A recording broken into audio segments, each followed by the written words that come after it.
this beautiful great saphenous vein, and a lot of blood comes back via that. But and it got cut, and you can see here's the merger of there was probably great saphenous vein, and it came off with the skin. It's probably in the skin somewhere, but we didn't even retain the skin, because then there's the deep vessel, and that would be the femoral vein. And so once the saphenous, and the saphenous can join farther up, or usually it's no more distal than the middle, but it's sometimes way more proximal to be almost as that femoral vein crosses the inguinal ligament. And there, do we have a, what would, if I put the purple pin on the vein here, and this is one of rare cases where the vein is sort of lower than, deep to the artery. Here, I'm going to try to get both right and left here so you can see them both. It's normally, the rule of thumb is that veins are always superficial to arteries. Yeah. So, but right there, of course, at this point, check it out. Name the artery. If you're unsure about the vein, then go, well, what artery is that? And so we're now where we're above his thigh. His thigh ended like right there where my scissors are. So now it's iliac. So in this case, I would probably call this common iliac vein, because remember, in the cat, we're just not going to go there between external and internal. Now, where could I go between external and iliac? The external and internal iliac on this guy.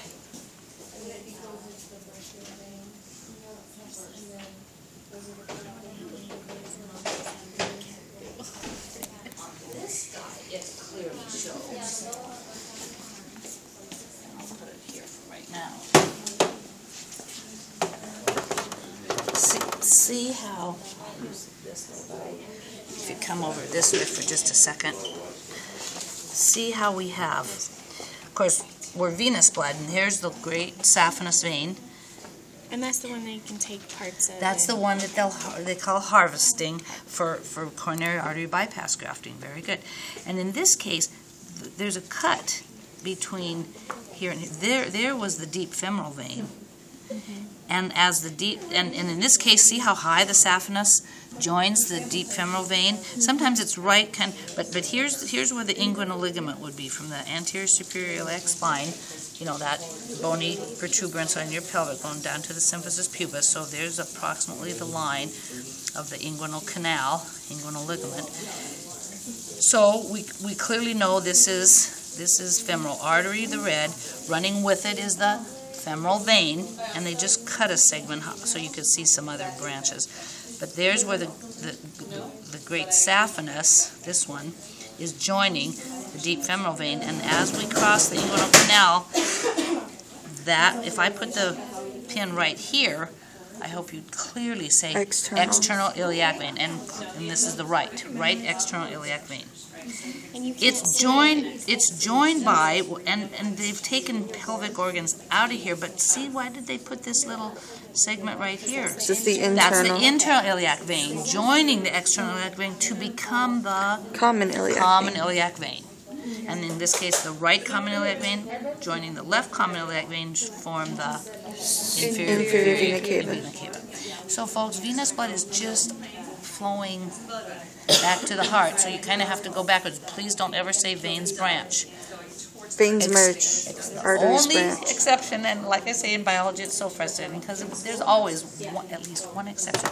But the hepatic portal vein, once it gets to the liver, now it highly branches. We'll study that when we get to the digestive system. That's the one exception of a vein that branches. Otherwise, in the liver. And it does so in the mass of the liver, in the parenchyma of the liver. It feeds what are called the sinusoids in the liver lobules, and yeah. So here's the inferior vena cava. And as you see, there's hardly anything else that joins the inferior vena cava except there's the renal veins. Okay, right renal vein, left renal vein. What happened to the superior and inferior mesenteric and the splenic and so forth? They join the... They're showing the hepatic portal system in kind of this maroon color. They're showing here's the spleen. So there's the splenic vein. There were the cut ends of, there's the cut end of the superior mesenteric vein, and together those form the hepatic portal, bringing blood to the liver. And then they're bringing in gastric as well. So, like I say, it's a fair model, even though they cut off a lot of different things. But and then the blue yes, here that's back to the... Well, essentially, once the hepatic portal venous blood redistributes throughout the liver, then ultimately it flows through all the sinusoids, and sinusoidal blood is collected via the right and left hepatic veins. Not hepatic portal veins, but hepatic veins that go straight into the inferior vena cava. That's these right here. That's those two that they're showing, right? And that's right. Because the hepatic portal system. Well, they've kind of, because the liver's so 3D, they just wanted to show that there are indeed two hepatic veins. One's actually called right and one's called left, and they've kind of shown them as superior and inferior, but one comes in from the right lobe and one from the left lobe. Very good.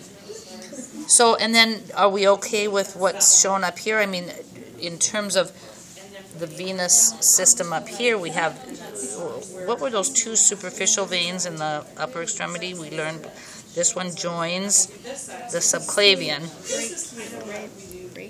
Well, the brachial vein, they don't really show here. See, they've cut it off here. The one that would be running right here with the brachial artery, they've cut it off. Because indeed, most blood does come back via those alternate routes called the cephalic vein. In this case, right cephalic vein. And there's the basilic vein. The basilic joins the axillary, which flows into subclavian. But the the cephalic comes a little farther up and joins the axillary just before the axillary becomes, what's this guy right here? Subclavian. Subclavian. This would be the right subclavian vein, and here we're back to our 1Y, yeah, which would be forming the jugular. That would be the right brachiocephalic vein. Yeah. Okay, so it's brachial vein, axillary vein. Axillary, and then subclavian. And except for the superficial veins that feed those, yeah, one of them comes in the basilic at the base of the armpit, joins the deep brachial vein just as it becomes the axillary. So it's said to join the axillary, whereas the cephalic vein joins the axillary just as it's becoming the subclavian vein. So, and you can just kind of see, they just so that they don't all merge at the same place and make it more vulnerable. It's actually more solid when you have confluences of things happening a little spaced out. So we've got a really nice model here. I can only use this for one station though. And so it's nice to have a combination of cats and diagrams. And I try not to have too many cats because, after you take the lab practical for an hour and a half, it's like, get lightheaded, get feeling those fumes. So what other questions do we have about, so now, hepatic portal system. What if I label a few organs? Would you know that? And I could label that, although I wouldn't so much. The little one's the gallbladder. The gallbladder. The liver. This is the spleen. No, the lungs are above the diaphragm. There's the diaphragm. Yeah. What about this guy down here? And in this case, there. What about there? Can you tell what that is? That isn't a testicle, is it? Nope. No, it's the Because the scrotum's way down here, so we haven't cut into the scrotum to reveal a testicle. But coming out of the kidney, this is the bladder. It's the bladder. It's a urinary bladder. Yeah. And so just so that you recognize it, this is what I would call a not actually well contracted, but it was pretty empty when the cat died. But sometimes they're just like these hard little nodules because it was totally empty as the cat died, and sometimes it's like real big and floppy because it was quite full, and not that the urine's there anymore, but there was no energy for relaxation, to uptake those calcium ions back into the sarcoplasmic reticulum. So it's just kind of interesting always to kind of notice the condition that the bladder's in. But is that just adipose? Well, then it's padded. Yeah. As we know, to keep us from being too angular, adipose connective tissue just finds areas. I mean, it's a storage connective tissue. And whenever there's nutrients in excess in the organism, it'll find a place to say, well, you might need those at some time. Let's just kind of deposit wherever. And of course, it's genetically and somewhat gender determined that for women, the preferential fat storage areas are the breast tissue, the hips, what are called the saddlebags and the buttocks, and actually behind the triceps, brachial muscle. For men, the preferential first storage organ is the greater omentum. So we can put fat pretty much anywhere, and like I say, there's individual variations where, and I don't know that I understand all the genetics of why some people, they'll like go on this diet, but they'll never be able to lose the fat over the medial, the hip area, the gluteus medius, the love handles, or they'll never be able to. I mean, especially, but if you're a mom and you've given birth, now all bets are off because now things have stretched. Sometimes you just can't ever exactly go back, but people can target it. So that's how liposuction came about. They thought, well, I can't get rid of it by myself no matter how I starve myself or do this or that. So, but I don't advocate liposuction because that's really destructive, folks. You can gain fat, but once you have it, you can never get rid of it. Well, no, you can. Especially if you do low carb consumption, your body will take from its own stores. Well, but the number of cells remains about the same. Over time, certain ones that can't refill will atrophy away. But and now if the skin is stretched, and I mean, you just get into the relationship of more than one tissue. So it's more than just adipose connective tissue in the system.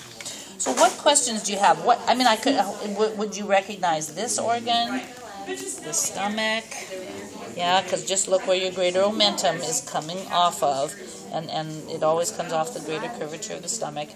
I mean, I don't think there's much I can ask that you don't really know or can't figure out. However, it's always nice to so now I'm going to ask you folks to juggle your pins around and then ask each other what... Oh, yes, they do. The appendix in cats, we have to find, here's all the small intestine. So here's the large intestine. Let me just kind of sequentially.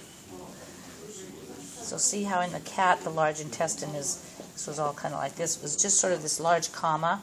And the first part of this large intestine is called the cecum.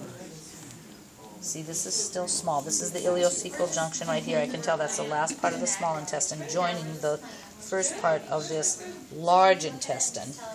And so what's called the cecum is the blind cul-de-sac that hangs down, the little bit of large intestine that hangs down lower than where the ileum joins it, and the rest of the goes this way. So the appendix is in the cat is like a little lymph node, and there it is. It's just right in here. In humans, it's called the vermiform appendix because it's worm shaped. Vermiformis is shaped like a worm, and ours hangs down and it has its own mesoappendix. It has a little bit of mesentery. Okay, but in the cat, it's just this big lymph node, and this guy's lymph node isn't all that big. It should be sitting like right there, and in most cats, you can really see the